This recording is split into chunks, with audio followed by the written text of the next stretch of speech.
Uh-oh.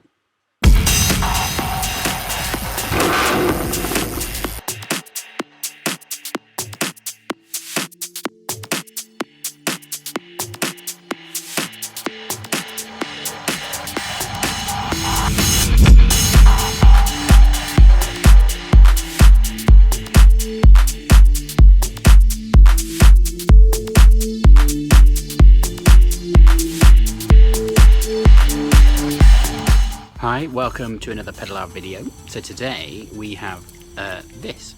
It is a Mazda 3. We are borrowing it. It's a brand new car, 65 plate. It's a petrol engine. You join me now where I've not driven it before. So this is the first time I'm actually going to take it out for a drive. Let's see what it's like. So this is the key for the Mazda 3. Nice. Obviously turn off the internal alarm, I guess, if you've left your kids there. But there's no boot release, no remote boot release. This is a Mazda 3 with Sky Active technology. So, just jump straight in. Okay, so on first getting into the car, the one thing I notice is it's quite sporty in here. It's quite nice. You've got a 3-spoke steering wheel, quite standard on most modern cars these days. Really grippy, not quite bucket, but very supportive seats in the sides. Tons of buttons on the steering wheel. Looks like you've got radio, volume controls, phone controls, Bluetooth, all the standard stuff you get these days. Cruise control even, or full electric windows. Very big speedo in the middle. It's keyless. It's a lovely dash actually. It just feels doesn't feel cluttered, doesn't feel too busy. There's a great big kind of tablet screen on the middle of the dash there. And yeah, it feels very well spec. No sunroof, usual dual climate control, and the twizzy knob here for the infotainment system, if that's what you call these things these days. So let's take it out for a drive and see what it's like.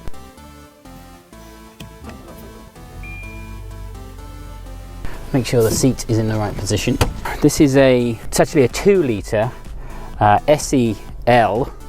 SE special edition, special equipment maybe.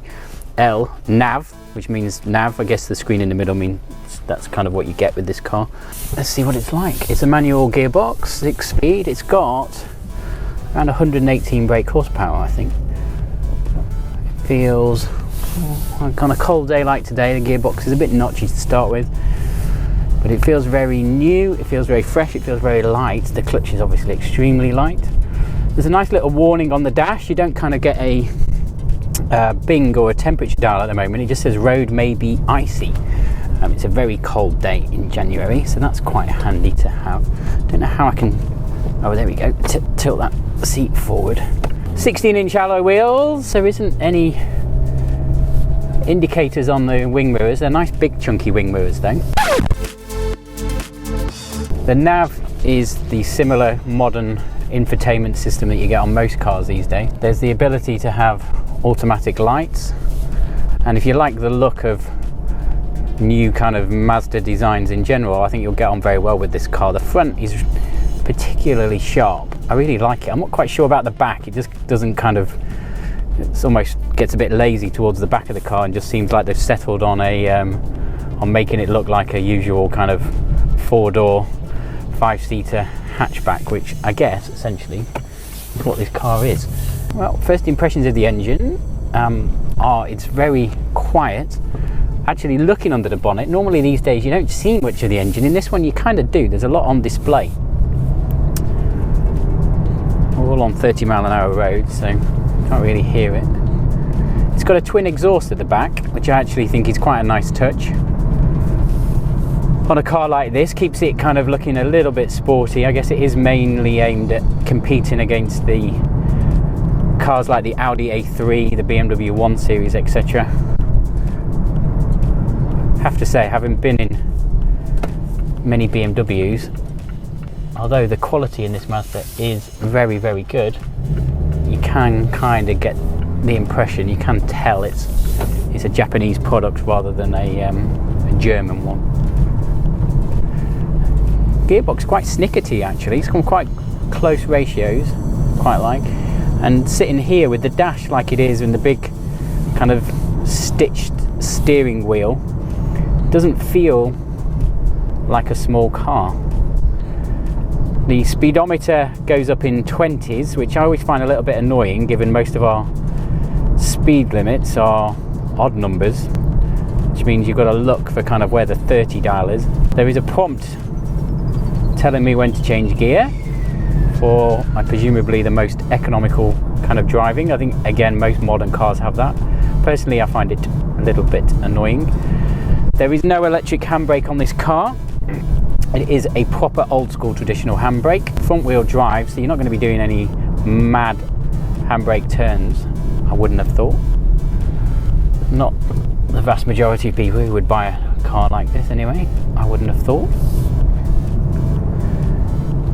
The infotainment system is very good. There are lots of nice buttons. There looks like there's a separate kind of volume button, so your twisty main dial button for navigating around it. There's actually a distinct button that's just for the volume, so if you are getting a bit frustrated as you're navigating around, which happened to me last night the first time I got in this car, I was like, oh, I just want to turn the radio down. It's actually there. Normally there's a dial on the dash as well. It's actually next to the thing, which the main dial, which I think is quite good. There's a home button, so you can just return straight back to the home page if you want to, and there's also a little star, which I'm guessing means favourites again, which is kind of cool.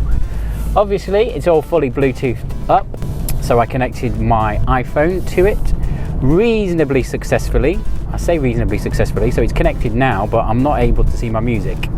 I got it working last night, but it doesn't seem to be playing the game today, which, you know, in 2016 in a modern Japanese car with Bluetooth capability with the latest iPhone, you just expect these things to kind of work straight out of the box, but obviously not in this car. Boot space, well, I'm not a massively familiar person with hatchbacks these days, but looking in the boot here, it doesn't seem too dissimilar from any other ordinary hatch.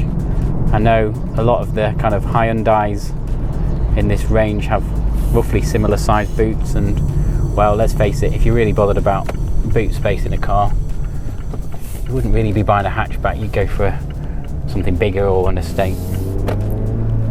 Now I really want to get on a dual carriageway so I can see how much poke this engine has and just how quick it feels. It is a 2 litre petrol. It is at low speed anyway, very, very quiet. So let's see. Bit of dual carriageway coming up. Let's see what it's got. Foot to the floor, second gear. Well, it's not throwing me back in my seat. Third gear, 3,500 revs, foot to the floor. It's comfortable.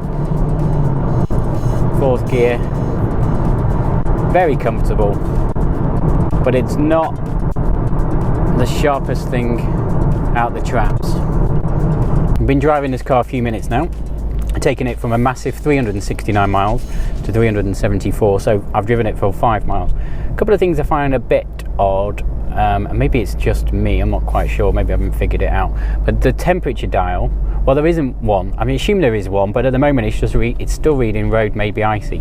Now on any normal car that means it's kind of 3 degrees or lower, which presumably it does, but I'd kind of like to know what the temperature is if it is.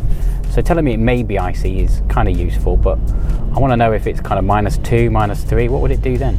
I mean, it may be a button that I haven't pressed. Also, the petrol dial is kind of electronic as well, and I'm not 100% sure on how to read it. I'm guessing the blocks mean it's full, but it has this kind of weird scale, and the increments become smaller the less petrol you've got, presumably to kind of warn you in advance with plenty of time to make sure that you don't run out. Right, there we go then. Hope you have enjoyed our very quick review. Oh, before we go, let's just try and see. It's down and over. Let's see if this thing's got parking sensors by reversing it onto the drive. The drive. Oh. So, there's an annoying beep every time you put this car in reverse for some reason. Is that just to tell you you're in reverse? You know you're in reverse, presumably, because you've just put it in reverse. Right, I'm backing up towards my garage door. I can't hear any parking sensors. Oh, no, I can. Presumably, I would have had a look when I was outside before and seen them. So, yes, this car has got parking sensors. The SE version of the Mazda 3 with the 2 litre engine Now 374 miles on it has parking sensors. Well, as I say, I hope you enjoyed this review. Tune in again for more car reviews and content, and hopefully some bike content as well. Hope you enjoyed it. If you did, give it a thumbs up, like, and click to subscribe. Thank you.